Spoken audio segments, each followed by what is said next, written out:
Case 1. The 20-day vigil. This is the true story. In the 1960s, an American research team began a classified experiment to test how long a person could live without sleep.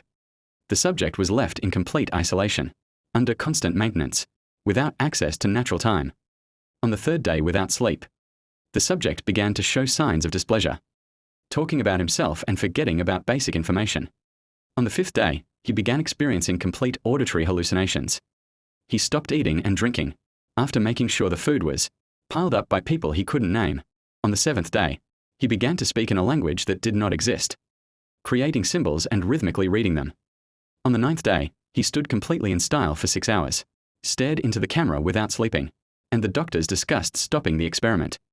Instead of stopping, they increased their stress by playing distorted audio and glowing light bulbs to see what would happen. On the 11th day, the subject began to scream continuously for several hours, before his voice stopped. On the 20th day, he fell and stopped moving completely, appearing lifeless. The medical services approached him, but when they touched him, he suddenly exploded and violently attacked one of the doctors. After he escaped, they detained the subject and stopped the experiment permanently. Case 2.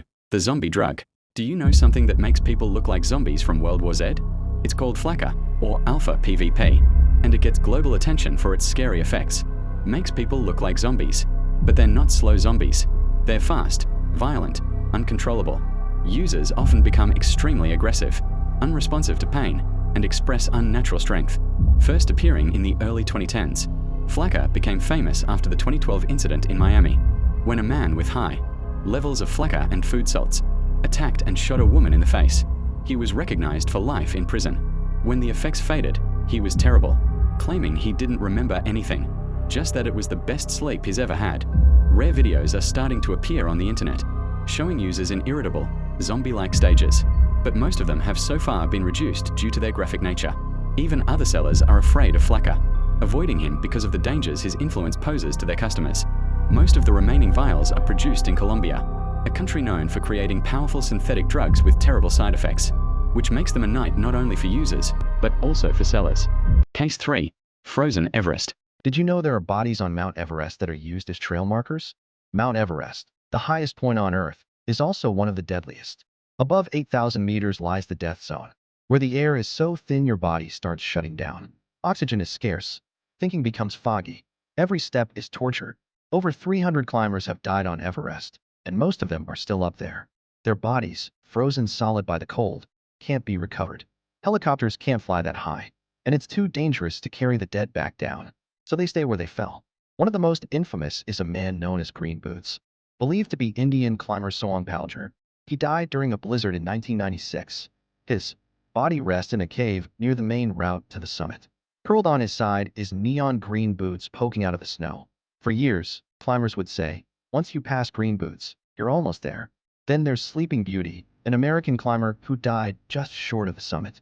Her body sits upright strapped to her gear, her long hair frozen in the wind. Her face is tilted upward, eyes closed. Some climbers pause in silence. Others step over the bodies, barely looking. Everest doesn't just hold the dreams of the living. It keeps the dead as warnings. Case 4. The hair dolls. Did you know some dolls, made in the early 1900s, were crafted using real human hair and teeth, especially in England and parts of Germany?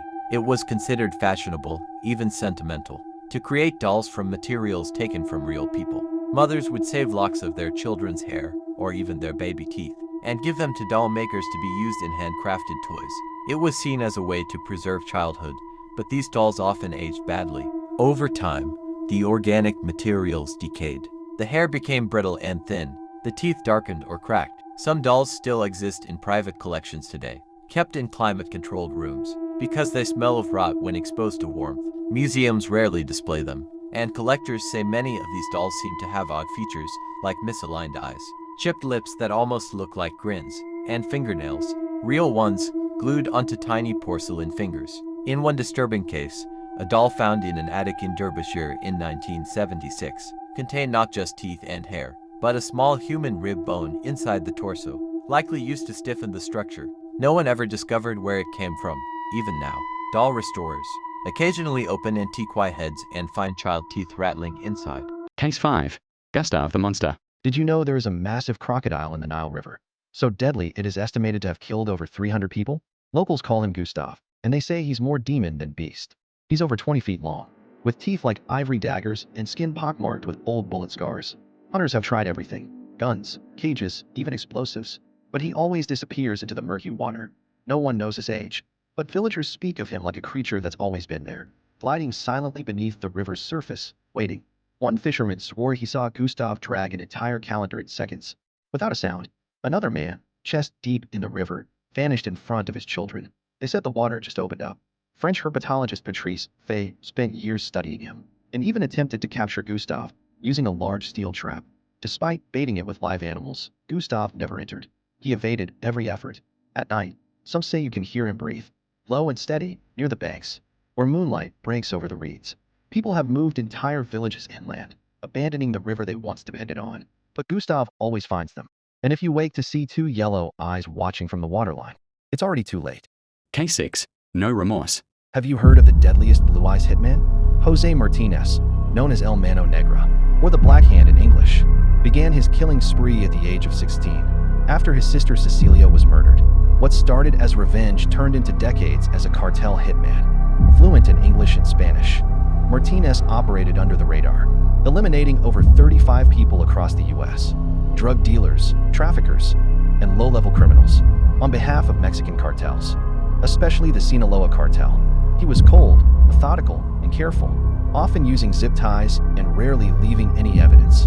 For decades, Martinez escaped capture, partly due to the fact that many of his victims were poor or undocumented, drawing little public or media attention. In 2013, he killed Jose Ruiz in Alabama for insulting his daughter. A police investigation tied Martinez to an unsolved Florida double homicide. From 2006, he threw a cigarette with his DNA. Arrested that year, he confessed to dozens of killings during interviews with stunned detectives. He showed no remorse and even joked with police. Martinez was sentenced to 50 years in prison, life without parole in California, and 2 life terms in Florida. Case 7. The Blank Room. Have you seen the Blank Room Soup video? In 2008, a chilling video titled, "After Allegedly Being Found on the Deep Web." In it, a man, eye censored, sits naked in a white room, eating from a bowl with a large spoon. His breathing is heavy and panicked. Suddenly, 2 silent figures and oversized, mascot-like heads enter and begin to stroke him as if comforting him. The man breaks into hysterics. A second video shows the same man, calmer now, continuing to eat until the masked figures rush him. A scream is heard before the footage cuts out. Story tells a man and his wife were kidnapped by these 2 masked figures. Masked men murdered his wife and fed her remains to him in the soup. Some speculated mafia involvement, but no proof ever surfaced. Years later, animator Raymond Percy revealed the costumes were his. Creations called Ray Rays, stolen from his trailer after a performance. He believed the videos were made by whoever stole them, possibly as twisted fan art. In a bizarre twist, a hacker known as Yaya emailed horror theorist Mr. Enigma, claiming they stole the suits to free the characters from corporate control. After sending a poetic, cryptic message, Yaya disappeared, leaving no trace behind. Case 8. The Cursed Canvas. Did you know there's a museum that holds a painting, said to be so cursed it causes viewers to cry? The painting is called The Anguished Man. It's a portrait of a screaming figure, twisted, melting as if in agony. The colors are dark and stormy, with streaks of red like blood running down the canvas. According to legend, the artist mixed his own blood into the paint and took his life. Shortly after completing it, the painting is kept in a small private museum in northern England. Visitors are warned before entering the room. Some say the moment they see it, their chest, others burst into tears without understanding why. A few faint on the spot. Staff report flickering lights, sudden drops in temperature, and whispers when the room is empty.